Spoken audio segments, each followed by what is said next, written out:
Bem-vindos ao Diversiarte, nosso podcast quinzenal que aborda como a diversidade é retratada no cinema, em séries, livros e arte em geral. Eu sou a Vanessa Lemos. E eu sou o Eduardo Estelita.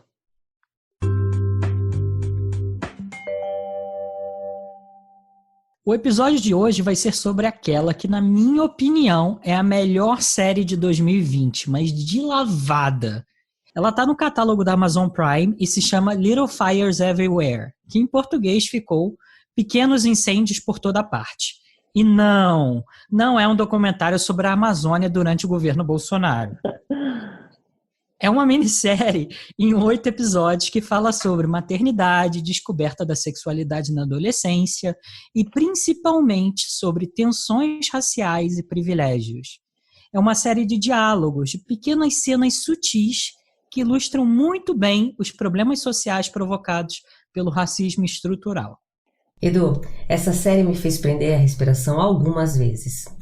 Só que, antes da gente começar a falar sobre a série e o tema do nosso podcast, vamos parar um pouquinho e lembrar aos nossos ouvintes que eles podem participar dessa conversa? Ouvintes, se você gostou desse episódio e quer sugerir pautas ou tem dicas de filmes e séries que complementem o tema que a gente está tratando aqui, segue a gente lá no Instagram, @diversiartepodcast, ou nos nossos perfis pessoais, @vanferreiralemos e @edu.estelita com 2 L's e I. Deixa sua mensagem pra gente. Vá, essa semana a gente também tem uma novidade, né? Conta para os nossos ouvintes qual é. Eu vou contar a novidade, então. Juntamente com a Gisele Miller e o Gênesis Honorato, eu e você lançamos na semana passada o Instituto Diversidade. O Instituto Diversidade é um centro de difusão e produção de conhecimento sobre diversidade e inclusão nas organizações. Nós nos juntamos porque nós somos um grupo já de facilitadores, pesquisadores e profissionais que têm bastante experiência nas diferentes dimensões de diversidade. Quando a gente fala de difundir conhecimento, o que a gente quer de verdade é formar uma nova geração de agentes de transformação, sejam membros de grupos ou de equipes dentro da empresa e até mesmo a liderança. Quando a gente fala de produzir conhecimento no Instituto, é porque nós realizamos as nossas próprias pesquisas com métodos científicos e também escrevemos artigos e cases, casos de ensino, a partir das experiências que a gente já teve em consultoria dos nossos clientes. E aí, o Instituto Diversidade abre as portas com um curso que ficou muito legal, que é um curso de diversidade e inclusão organizacional, que não vai trazer só conhecimento teórico, que também é fundamental para tratar o tema, mas vai estimular a reflexão crítica e a troca de experiências do mundo real entre os participantes. Esse curso a gente fez com muito carinho e se você tiver interesse já pode se inscrever na primeira turma que começa no mês que vem. Esse curso a gente está construindo já há um tempinho, né, Vanessa? E finalmente ele surge ainda com mais força com o apoio da Gisele e do Gênesis, que com certeza também vão estar aqui e os nossos ouvintes vão ter a oportunidade de conhecer um pouquinho deles também. Além do Instituto, você e a Gi vão dar um curso de Business Partner de RH no Mackenzie, né? Que já começa na semana que vem, não é isso? Edu, esse curso de Business Partner também foi feito com muito carinho, muita dedicação, bem elaborado, bem preparado, para discutir realmente a visão estratégica de um Business Partner em RH.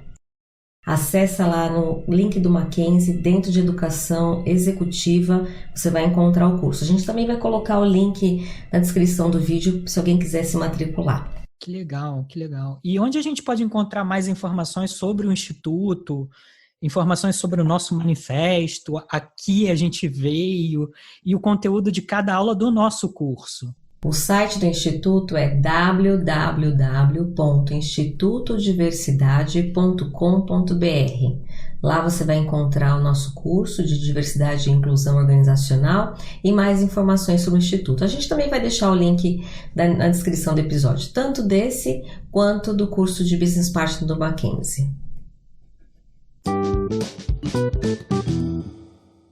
A série Little Fires Everywhere foi adaptada do livro que leva o mesmo nome, que é um best-seller, que foi escrito pela Celeste Ng.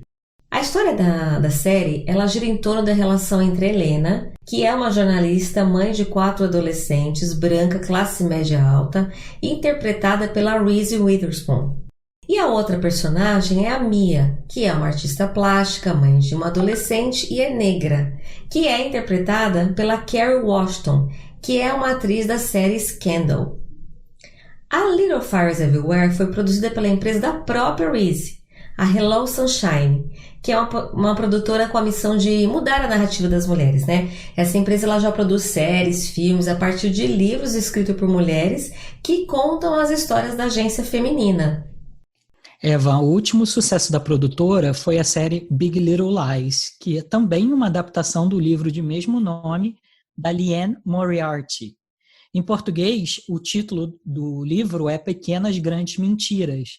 E não, ele não é sobre as mentiras no CV dos ministros do governo Bolsonaro, nem sobre a suposta cura pela cloroquina.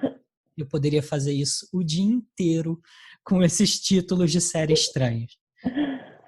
E é uma série que aborda maternidade, sororidade e violência doméstica. A Hello Sunshine, ela faz um trabalho bem legal a produzir séries e filmes com personagens femininas complexas que passam no teste de Bechdel, ao mesmo tempo que ajuda a projetar escritoras excelentes. Isso mesmo, Edu.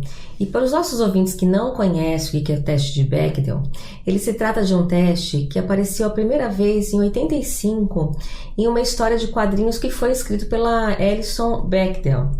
E nessa história em quadrinhos tinha uma personagem que dizia o seguinte, que só assistia um filme se ele satisfizesse os seguintes critérios. Olha que interessante.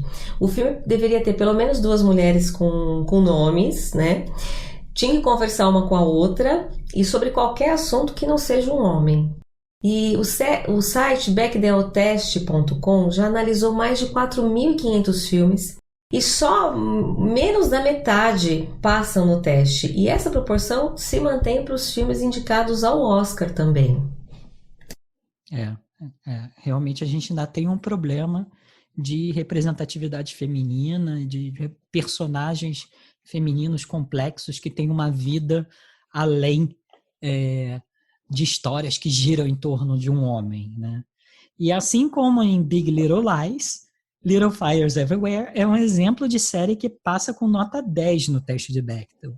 A história gira quase toda em torno de personagens femininas que têm muito mais protagonismo e são muito mais interessantes que os personagens masculinos da série. Mas, pessoalmente, eu achei Little Fires Everywhere ainda mais interessante que Big Little Lies porque ela rompe as barreiras de classe social. A primeira série me pareceu muito uma história sobre mulheres ricas até ela realmente começar a pegar fôlego. Pareceu que eu estava vendo um pouco a história da Narcisa. E por pouco eu não larguei no meio. Já com Little Fires, a história evolui em um ritmo frenético. Quando acabou o 3º episódio, eu me perguntava, mas para onde eles vão com 8 episódios? Porque já tinha acontecido tanta coisa que eu não conseguia nem imaginar que ainda poderia acontecer na série. E outra coisa que me conquistou também, Van, foi a trilha sonora. Ela é composta por músicas instrumentais que ajudam realmente a aumentar a tensão da série e também por reinterpretações de grandes sucessos do ano em que a história se passa, que é 1997, incluindo Sex and Candy, do Marcy Playground, a Bitch, aquela muito famosa, da Meredith Brooks, e a Uninvited, da Alanis Morissette. E aí é história pessoal, eu estou entregando a minha idade, por favor, não façam as contas, mas naquela época, em 1997, eu tinha a idade, exatamente a mesma idade dos personagens adolescentes da série, eu tinha 16 anos. Então foi muito gostoso fazer essa viagem no tempo, né?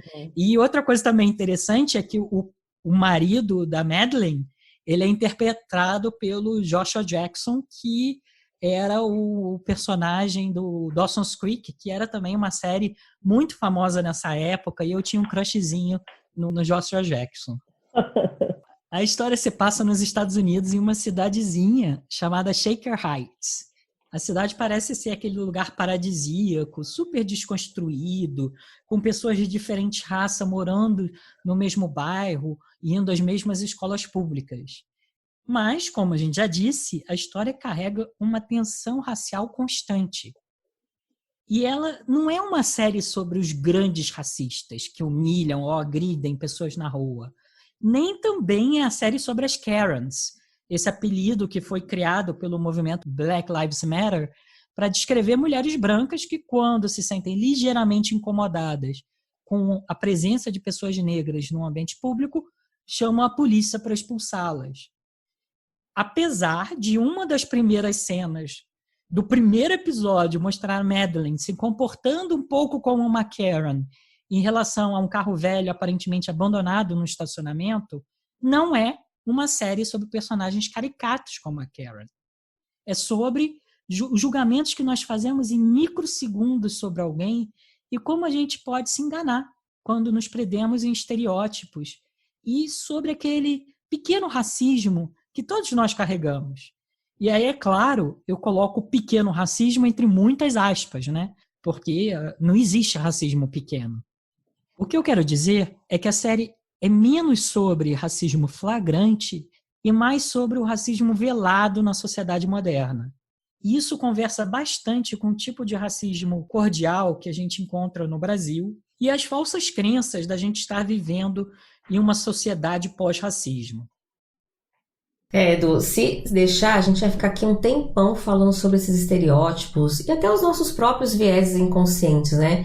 Principalmente quando a gente entra em contato com esses personagens tão diferentes de nós, né? Mas eu acho que a gente tem que parar para não ficar dando spoiler e deixar o nosso ouvinte descobrir a série sozinho. Eu tenho certeza que se quem assistir vai adorar.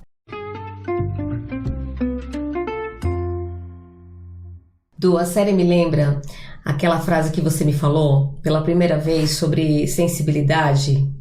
Sensibilidade que a gente tem que ter diante da diversidade, que é a seguinte: ao interagir comigo, você só precisa estar atento a duas coisas. A primeira, esqueça que eu sou uma pessoa negra, e a segunda, nunca se esqueça que eu sou uma pessoa negra. E aí, para você entender essa frase, primeiro que você pode substituir pessoa negra por qualquer outro marcador social, seja LGBT, pessoa com deficiência, mulher, migrante. E o que a primeira frase quer dizer é que você tem que me tratar como uma pessoa como outra qualquer, sem me reduzir ao meu marcador social. E a segunda frase diz o seguinte, que mesmo assim, não deixe de ficar consciente sobre o que você diz ou o que você faz. Precisa ser cuidadoso com racismo, com LGBTfobia, com capacitismo, porque isso pode ferir o outro e abalar a amizade que você tem com a pessoa. Eu já ouvi muita gente dizendo assim: olha, eu sempre me preocupo com o meu comportamento, eu não faço nada com o outro que eu não gostaria que fizessem comigo. Só que essa regrinha de ouro aí, ela é perigosa, porque você não sabe o que o outro espera, o que o outro precisa, qual é a necessidade do outro, ou pelo que o outro já passou, né? Você não pode assumir que em uma situação, um comentário preconceituoso, uma discriminação que não te incomoda pessoalmente, não vai incomodar o outro. Né? Você não tem que passar pelas coisas que o outro passa todos os dias. Você, de repente, tem privilégios que o outro não tem. Isso que você falou é sobre a regra de ouro, né? As pessoas acham que empatia é você usar essa regra de ouro. Não faça com os outros o que você não queria que ele fizesse com você.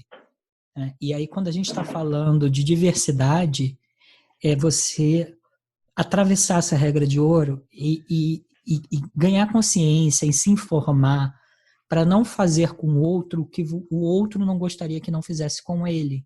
Que pode ser alguma coisa que não te incomode.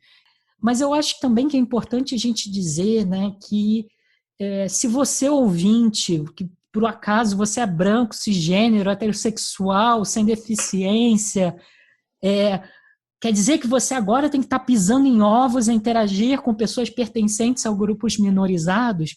Não, não é por aí, porque todo mundo que vem de uma minoria aprendeu a duras penas a ser bastante resiliente e se acomodar facilmente a pequenas agressões e pisadas de bola. Mas o que eu, como LGBT e muitas pessoas, membros de grupos minorizados, esperam dos seus amigos é que eles tenham consciência e que estejam pelo menos abertos a ouvir e corrigir os comportamentos deles quando eu trouxer para a mesa algo que me incomodou. Então, obviamente, você tem que estar atento, você tem que ter uma certa consciência, mas pisadas de bola vão acontecer, a gente vai vacilar uma hora ou outra, vai falar uma coisa errada. Esteja aberto a ouvir quando a pessoa falar isso pra gente, né? E o que realmente eu acho que quebra amizades é quando uma pessoa traz algo da experiência dela de desvantagem e a gente descarta como se fosse mimimi. E aí é nesse momento realmente que a relação, a amizade pode se romper, né? É nesse momento que ela está mais sensível. Não na pisada de bola em si, mas na recusa em ouvir e adaptar o seu comportamento. E, Van, tem uma cena que é muito marcante na série. As filhas adolescentes da Mia e da Helena estão passando cada vez mais tempo com a mãe da outra. E aí, então, a Pearl, que é a filha da Mia, admira na Helena a estabilidade e o conforto que ela oferece aos filhos. E a filha da Helena, a Izzy, admira na Mia a liberdade e a coragem para lutar contra a hipocrisia. Além disso, a Helena e a Mia estão apoiando lados opostos de uma batalha judicial, o que aumenta ainda mais a tensão entre elas. A Helena diz para Mia que ela não é uma boa mãe porque fez escolhas ruins. E aí a Mia responde com uma frase que eu acho que é a frase da série, né? É o diálogo da série. Você não fez escolhas melhores. Você teve escolhas melhores. Quando ela diz isso, ela está falando de privilégios. E muita gente se incomoda quando alguma outra pessoa afirma que você é privilegiada, né? A primeira resposta é: mas você não sabe pelo que eu tive que passar. Ou alguma variação do tipo: se eu cheguei lá é porque eu mereci sim. E as pessoas confundem privilégio com merecimento. O fato de você ter trabalhado duro e vencido dificuldades para chegar onde chegou não impede que você tinha acesso a privilégios que te colocaram na frente de muitas outras pessoas que sofreram desvantagens sistêmicas. Em outras palavras, o privilégio não é sobre o que você teve que passar. O privilégio é sobre o que você não teve que passar.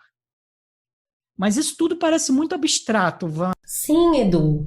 Vamos fazer um teste dos 4 privilégios básicos?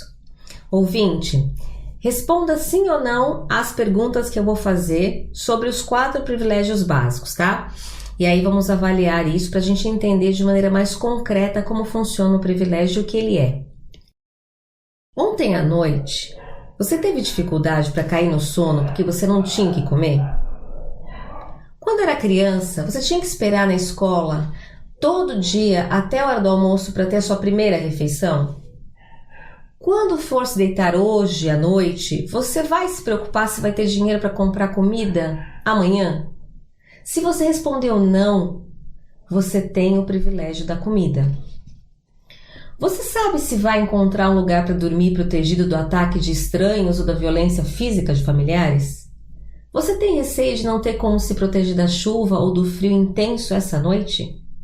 Você já perdeu todos os seus bens em um deslizamento de terra ou em uma enchente? Se você respondeu não, você tem o privilégio da moradia.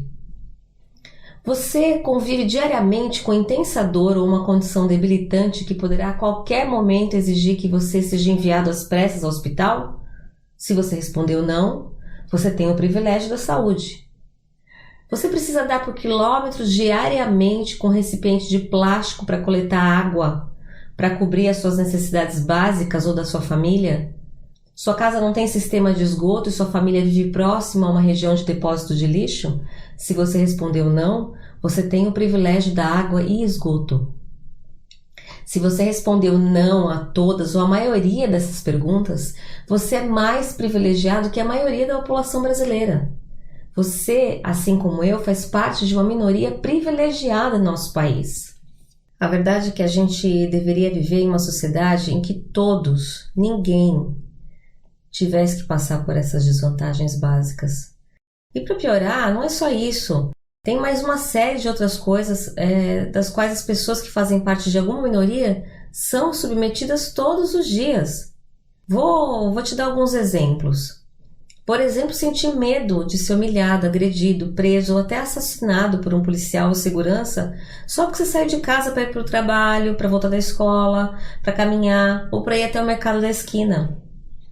Conviver com olhares de medo ou perceber que as pessoas agarram suas bolsas ou atravessam a rua quando você passa por lá ou anda na rua. Lidar constantemente com olhares, cochichos ou as pessoas que apontam o dedo para você quando você está na rua. Ou sentir medo de ser descoberto, denunciado, agredido devido à sua orientação sexual, muitas vezes por pessoas do seu círculo familiar, profissionalmente ou até completamente estranhos.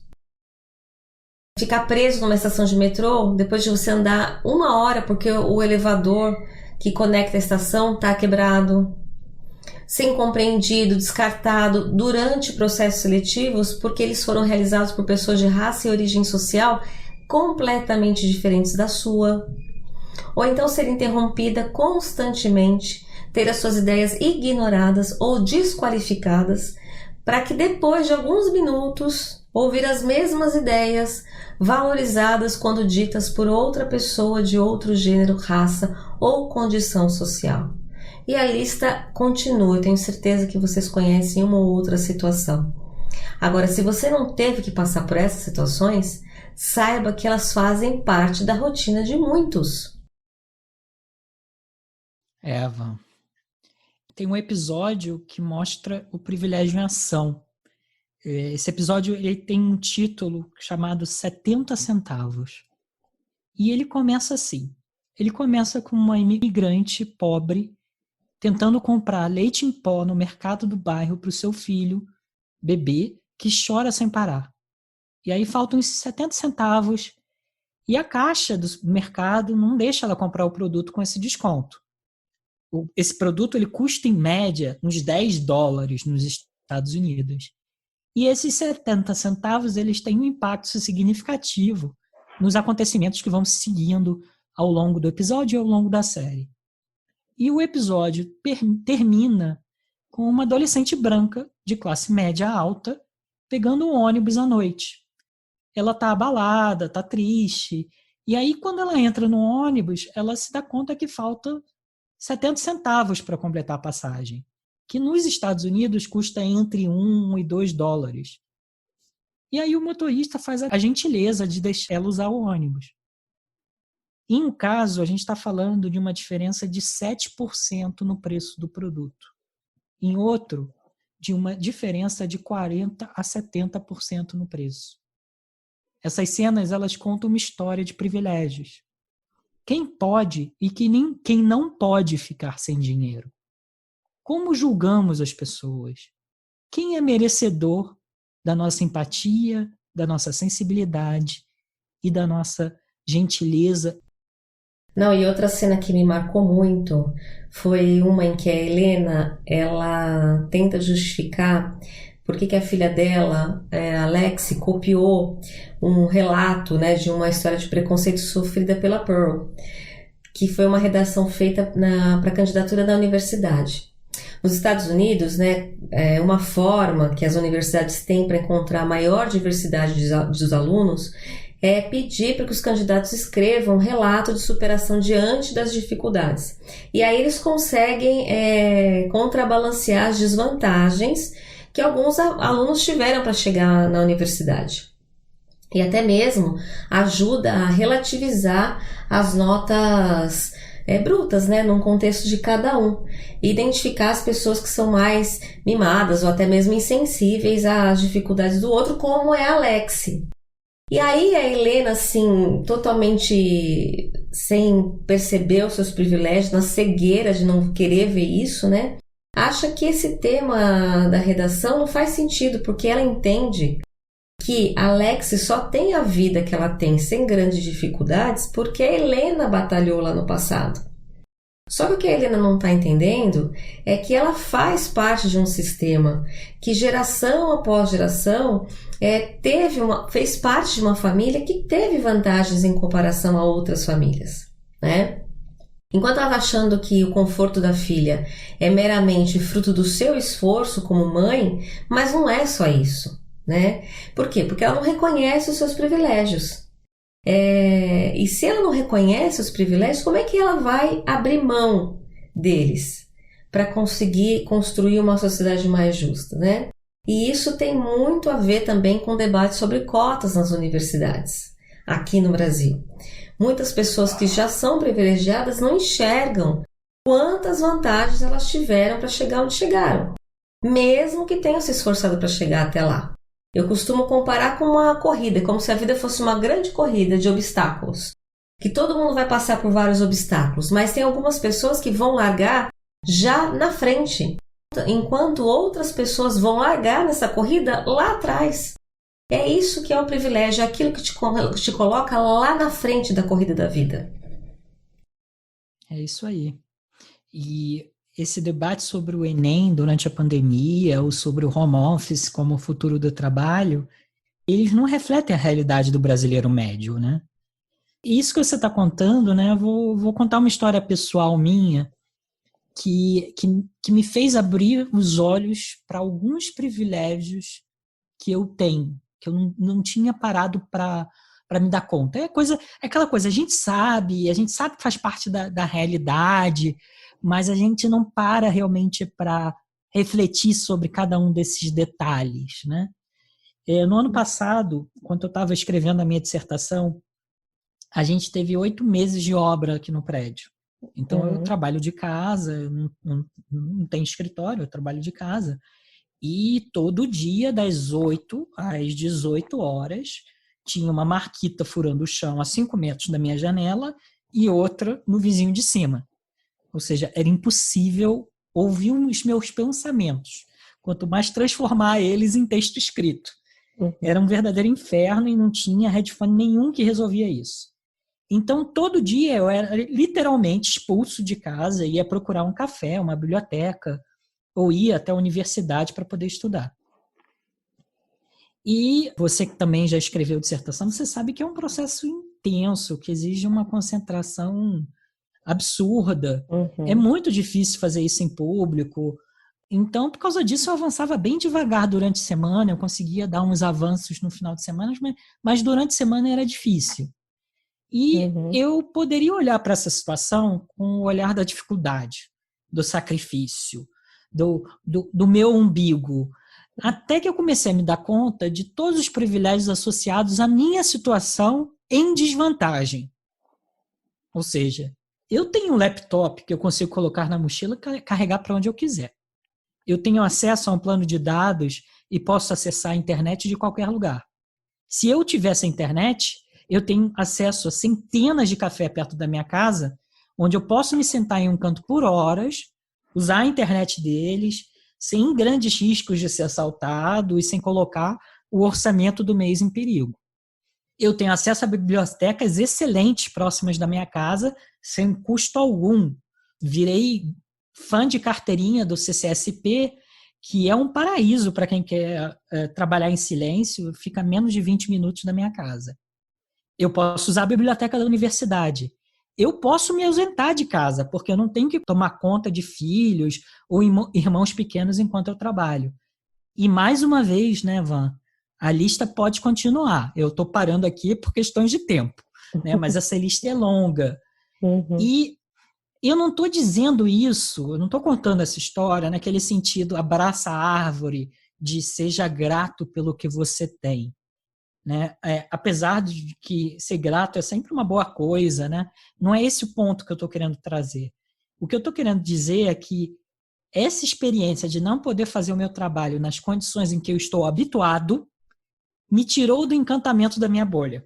Ter experimentado, ainda de uma posição bastante, mas muito mais privilegiada que a maior parte das pessoas, o que é não ter o seu lugar para estudar e trabalhar, me abriu os olhos para a realidade de uma grande quantidade de pessoas que não têm esse luxo.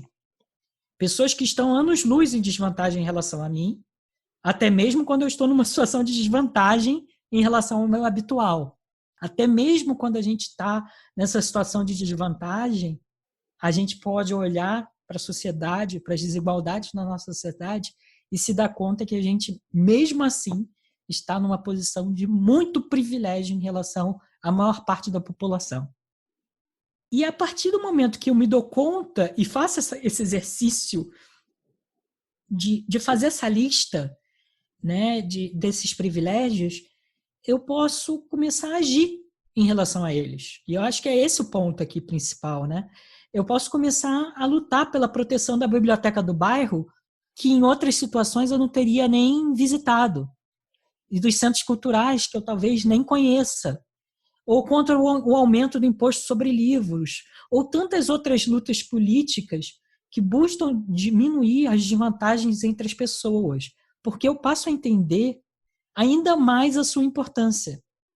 E aí eu posso lançar mão desse privilégio que eu tenho de ter uma voz que na nossa sociedade é mais ouvida, é mais acatada, para lutar por uma justiça.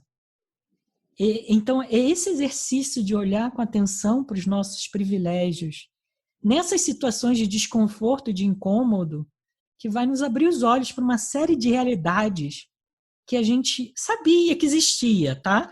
Mas que a gente não estava prestando atenção. O nosso foco da atenção estava em outro lugar, enquanto a gente estava confortavelmente nas nossas bolhas.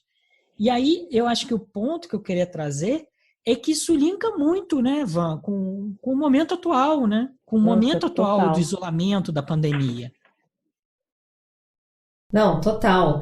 Isso que você está falando é muito pertinente para esse momento atual, né?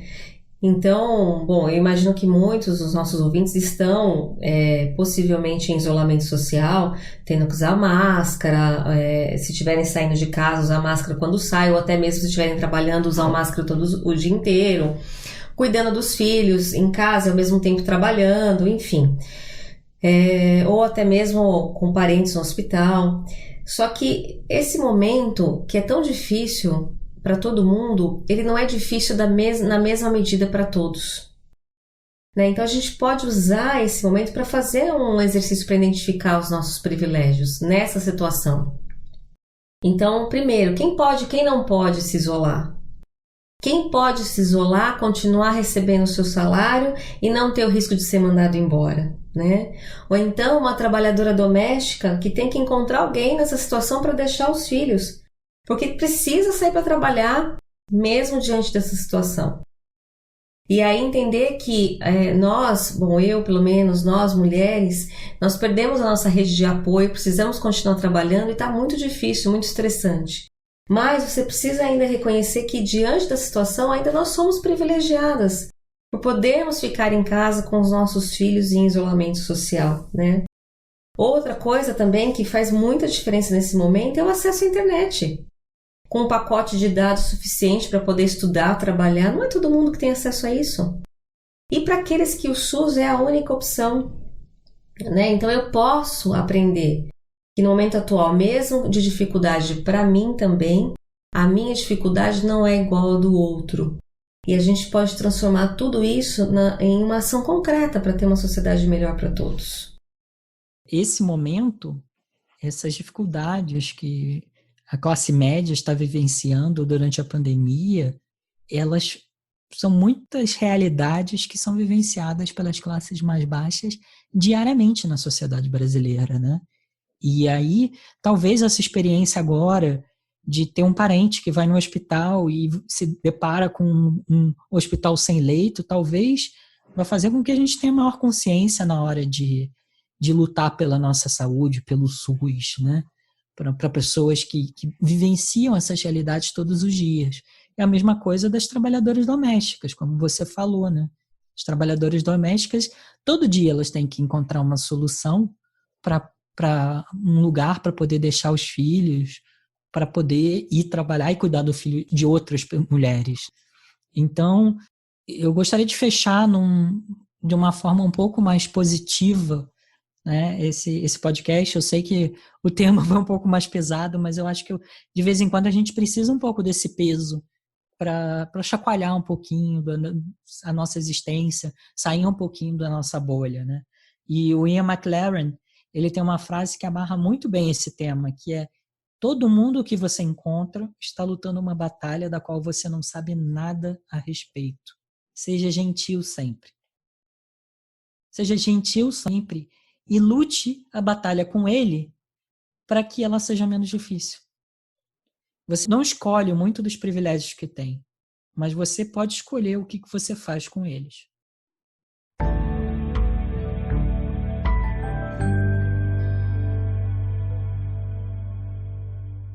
Hoje nós conversamos sobre privilégios, falando sobre a série Little Fires Everywhere. Se você, ouvinte, quiser sugerir filmes, séries para os próximos episódios, ou simplesmente deixar um comentário sobre o podcast, deixe uma mensagem para a gente no nosso perfil no Instagram, que é @diversiartepodcast, que também está no Spotify, no Google Podcasts, no Anchor, no Breaker e outras plataformas. Você consegue achar a gente por Diversiarte. Se preferir, estamos também no Instagram com os nossos perfis pessoais, @vanferreiralemos e @edu.estelita com 2 L's e I. Não deixe de aproveitar para conhecer a proposta do Instituto Diversidade e se inscrever no nosso curso. Eu vou colocar na descrição do episódio o link para o curso do Instituto Diversidade e também o curso do Mackenzie. Foi um prazer estar com vocês hoje e obrigado por nos escutar. Nos vemos daqui a 15 dias para mais uma conversa sobre diversidade e arte.